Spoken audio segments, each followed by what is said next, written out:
Hey guys, welcome to my new channel Rajrani blogs. আশা করি তোমরা খুব খুব ভালো আছো। আমিও খুব ভালো আছি। সবাইকে রইল নতুন বছরের প্রীতি ও শুভেচ্ছা। নতুন বছর খুব ভালো করে কাটাও, আনন্দে কাটাও। এটা হচ্ছে আমার ফার্স্ট ব্লগ বানানোর চেষ্টা করেছি। আর আমার পরিচয়টা একটু দিয়ে নিই। আমি হচ্ছি শ্রাবণী পাইক জানা।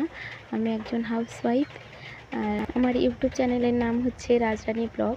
এতে আমি আমার ডেলি লাইফস্টাইলের কিছু ভিডিও এবং কিছু ভালো মুহূর্তের ভিডিও আমি শেয়ার করব। প্লিজ তোমরা সবাই আমাকে একটু সাপোর্ট করে। সকাল সকাল আমি ভিডিও বানানো শুরু করে দিলাম। এই বোতলটা আমি নিজে হাতে ডিজাইন করেছিলাম, কোনোদিন করিনি, এরকম প্রথম করার চেষ্টা করেছি। বাড়িতে একটা বড় মানি প্ল্যান্টের গাছ আছে, সেই গাছের একটা ডালা নিয়ে তাতে জল ভর্তি করে রেখেছি। হবে কি না জানি না। দিয়ে জানলার বিটটা একটু ছোট বলে তাতে দড়ি দিয়ে বেঁধে রেখেছি বোতলটাকে। দেখতে খুব সুন্দর লাগছে, বাট বাঁচবে কিনা বুঝতে পারছি। আজ সকাল সকাল মেঘের অবস্থা দেখো, প্রকৃতি যেন মুখ ভার করে রেখেছে।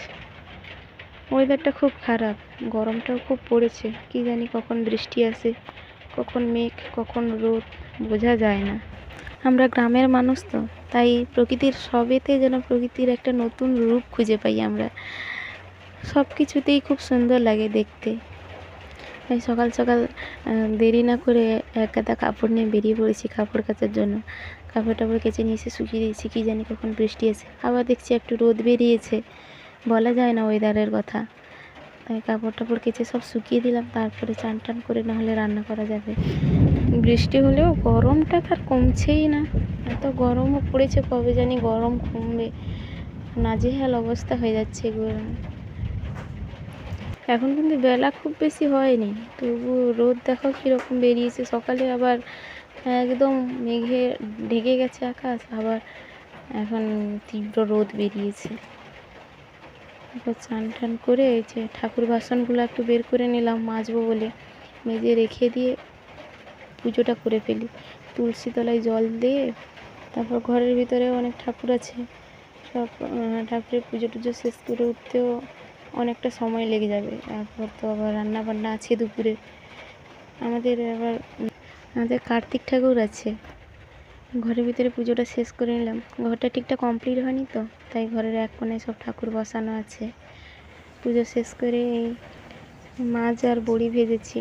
মাছ বড়ি মাখিয়ে পান্তা খাবো।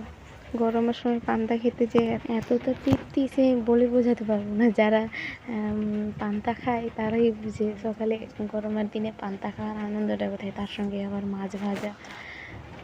যাই হোক, দুজনের জন্য খাবার বেড়ে নিলাম। ভাই খেলো না, চলে গেছে।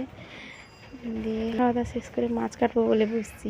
বাজার থেকে একটা বড় মাছ নিয়ে এসছে, তাই মাছটা কেটে ফেলি। কেটে দিয়ে গুছিয়ে সব তারপরে রান্না করবো। পুকুরেও মাছ আছে, কিন্তু পুকুরে মাছ ধরার কেউ ছিল না, তাই বাজার থেকে এই মাছটা নিয়ে এসছে। আগের দিনে বেশ অনেকটা চিংড়ি মাছও নিয়ে এসেছিলো। চিংড়ি মাছ ফ্রিজে রাখা আছে। আজকে ভাবছি চিংড়ি মাছের মালাইকারি করবো। আর দেখি মাছ দিয়ে আমচুরের টক করা যায়। গরমের টকটা খেতে সবাই চায়। মাছটা এতটা বড়, ধরে কাটতে খুব কষ্ট হচ্ছে। বটিটাও বেশ বড়ই আছে, মাছের উপযুক্ত বটি। সে বসে দাদুর ঘরে পুকুরে সব মাছ ধরছে, বসছে, দিয়ে আমার সঙ্গে মজা করছে। এখানে সারাদিন বাড়িতে কেউ থাকে না, সারাদিন পুরো একা বললেই চলে। এই খাওয়ার টাইমে সবাই আসে রাতের বেলা। আর দিদা এখন বর্তমান বাড়িতে নেই। এই যে মাছটা কেটে ধুয়ে রেখে দিলাম। তারপরে ফ্রিজ থেকে চিংড়ি মাছটা বের করে তাতে জল দিয়ে আগে থেকে রেখে দিলাম। বরফ হয়ে গেছে না, নাহলে রান্নার সময় আবার ছাড়াতে পারবো না। দিয়ে চিংড়ি মাছের মালাইকারি করবো, তাই আগে থেকে নারকেলটা কুড়ে রেখেছিলাম। দুটো মতো নারকেলগুলো একটু ছোটো আছে বলে দুটো মতো নারকেল কুড়ে নিয়েছি। নারকেল কুড়ে রেখেছি।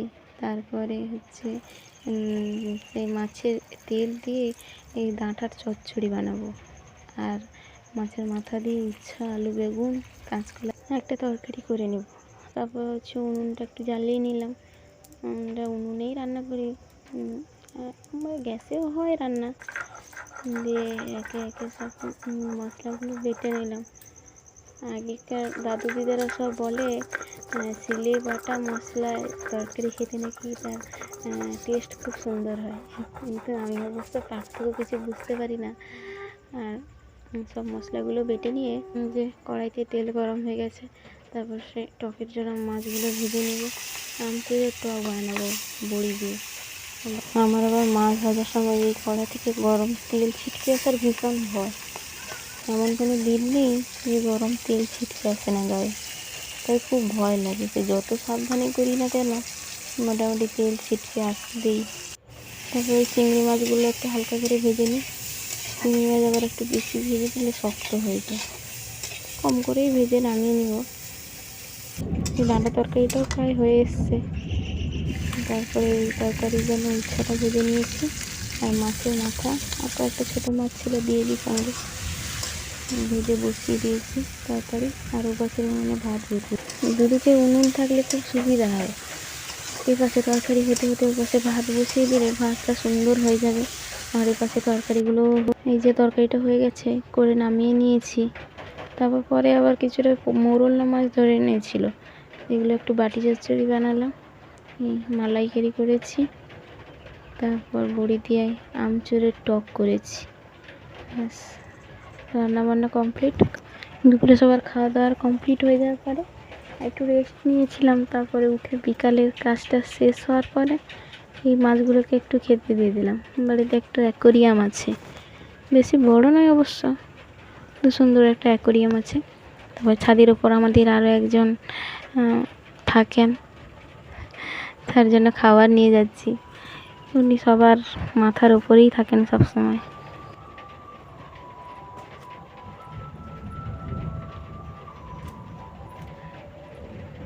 এই যে নিচে ঘাপটি মেরে বসছে, এই ঘাস দেখে তার কি আনন্দ। গমটাও খেতে খুব ভালো পায়, টুকটুক করে খাওয়া শুরু করে দিয়েছে। দেখতে খুব সুন্দর লাগে বলো, এত কিউট। দুজন ছিল, আরও একটা মারা গেছে, তাই একজন থাকে এখন।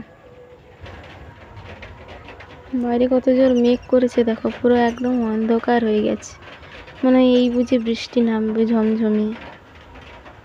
বৃষ্টি নামলে যেন গরমের মধ্যে স্বস্তি পাওয়া যাবে, খুব সুন্দর লাগছে দেখতে। বাট বৃষ্টিটা এলে খুব জোর আসবে। তো সবাইকে টাটা, সবাই খুব ভালো থেকো। আজকের ব্লগটা এই পর্যন্ত করলাম, বলতে বলতে বৃষ্টিও নেমে পড়েছে। দেখা হচ্ছে নেক্সট ব্লগে। সবাই ভালো থেকে